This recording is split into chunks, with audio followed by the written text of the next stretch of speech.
नमस्कार दोस्तों। हो सकता है कि आपको ये बात पता हो कि यूपीएससी प्रीलिम्स 2023 का नोटिफिकेशन कब आएगा। ये भी हो सकता है कि आप जानते हैं कि किस तारीख को एग्ज़ाम होगा, लेकिन इसके बावजूद मैं इस वीडियो को बना रहा हूँ। इसके पीछे 3 कारण हैं। मैं ये नहीं चाहता कि आप वो गलती करें जो ज़्यादातर लोग करते हैं और इसी की वजह से फेल भी हो जाते हैं। ठीक है? पहला कारण तो सिंपल सा है कि जो दोस्त नहीं जानते हैं उन्हें बता देता हूँ कि 1 फरवरी को आपका नोटिफिकेशन आ जाएगा। उस दिन से लगभग 20-22 दिनों का समय तो मिलता ही है, आप फॉर्म भर लेंगे। ठीक है? और 28 मई को आपका एग्ज़ाम हो जाएगा, प्री एग्ज़ाम हो जाएगा। ये तो सामान्य सी बात है, अगर आपको नहीं पता था तो अब जान लीजिए कि किस दिन आ रहा है नोटिफिकेशन। दूसरी बात और तीसरी बात ज़्यादा महत्वपूर्ण है। दूसरी बात क्या है कि हमें पता होता है कि इस महीने में नोटिफिकेशन लगभग आ सकता है, हम इंतज़ार कर रहे होते हैं, ये जानने के बावजूद कि हमारे कुछ डॉक्यूमेंट्स अभी तैयार नहीं हैं, या फिर हम में से कई दोस्त ऐसे भी होते हैं जिन्हें पता ही नहीं होता कि उन्हें किस डॉक्यूमेंट की ज़रूरत पड़ेगी। जब फॉर्म भरने जाते हैं, कुछ दिनों का समय बचा रहता है, उस समय पता चलता है कि ओहो ये तो है ही नहीं मेरे पास। फिर बनवाने के चक्कर में जाते हैं तो कभी कभी डेट निकल जाती है। तो आप क्या करेंगे?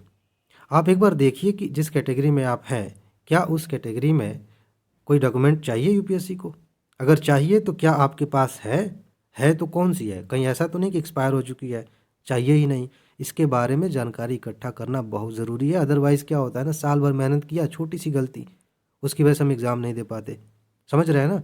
तो आपके पास, ये पहली बात मैं अभी बता रहा हूँ, आपके पास अभी समय है।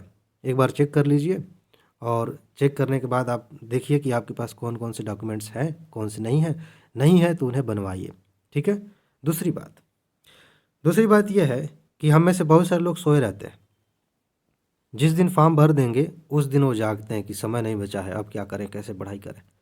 आप आज से ही, इसी समय से, आप जितने भी विषय पढ़ रहे हैं ना, उनमें देखिए कि कौन कौन से ऐसे टॉपिक्स हैं जो सबसे ज़्यादा महत्वपूर्ण हैं, जहाँ से सबसे ज़्यादा क्वेश्चन आएंगे। ये बार बार मैं कहता हूँ, बार बार कहता रहूँगा, क्योंकि सिलेक्शन इसी के आधार पे होता है। आज ही, अगर अभी तक आपने ये नहीं किया है तो आज ही ऐसा करिए कि देखिए कहाँ कहाँ से प्रश्न आते हैं, उन्हें हाईलाइट करिए और सब कुछ छोड़ छाड़ के सबसे पहले इन्हीं टॉपिक्स को तैयार करिए। वरना इधर उधर का बटोरने के चक्कर में इंपॉर्टेंट टॉपिक्स छूट जाते हैं और एग्ज़ाम हाथ से निकल जाता है, हम फेल हो जाते हैं। ठीक है जी? एक खुशी की बात ये मैं आपको बता सकता हूँ अभी कि हम इस चैनल पर टॉप 500 के नाम से सीरीज़ चला रहे हैं। पिछले साल टॉप 300 के नाम से चली थी सीरीज़ और 65 से ज़्यादा क्वेश्चन यूपीएससी ने पूछे थे। सबूत वाली वीडियो स्ट्रेटजी के नाम से प्लेलिस्ट है, वहाँ मिल जाएगी। ठीक है? और इस समय, आज इस वीडियो को आप देख रहे हैं 10 तारीख को, या फिर कल देखेंगे 11 तारीख को, 2 दिनों का समय है। इस समय विशेष ऑफर चल रहा है, स्पेशल छूट आपको मिल रही है, उसका लाभ ले सकते हैं। तो आप देखेंगे कि ये वो टॉपिक्स हैं जहाँ से बार बार प्रश्न पूछे जाते हैं, और सिर्फ इतना ही अगर आपने तैयार कर लिया अच्छे से, अच्छी तरह से, आपका बेसिक अगर क्लियर है, सिर्फ इतना ही तैयार कर लिया, आसानी से आपका प्री हो जाएगा। ठीक है जी? तो अगर आप पीडीएफ नोट लेना चाहते हैं डिस्काउंट प्राइस पे, वैसे तो आगे भी हो सकता है कुछ लोग वीडियो देखें तो उन्हें डिस्काउंट का लाभ नहीं मिलेगा, लेकिन उस समय नीचे जाकर देखेंगे तो एक वीडियो का लिंक मिलेगा जहाँ पीडीएफ के बारे में जानकारी मिल जाएगी। ठीक है? आज आप, अगर आप चाहें तो मौका है, 11 तारीख को अगर आप देख रहे हैं तो आज ही समझ लीजिए। ठीक है? मौका है, आप पीडीएफ नोट ले सकते हैं, उसका मैक्सिमम लाभ ले सकते हैं। ठीक है जी? नीचे जाइए कमेंट बॉक्स में, वहाँ पर आपको एक वीडियो का लिंक मिलेगा ऑफर वाली, उसे आप देखेंगे, समझ में आ जाएगा। ठीक है जी? और अगर आप पीडीएफ नोट नहीं लेना चाहते तो भी इस चीज़ को आप इग्नोर नहीं कर सकते, क्योंकि पढ़ने के लिए दुनिया भर की चीज़ें हैं। क्वेश्चन आने हैं 100, और 100 क्वेश्चन यूपीएससी ऐसी नहीं है कि कहीं से भी उठा के पूछ लेगी। जो महत्वपूर्ण टॉपिक्स हैं वहीं से प्रश्न आते हैं।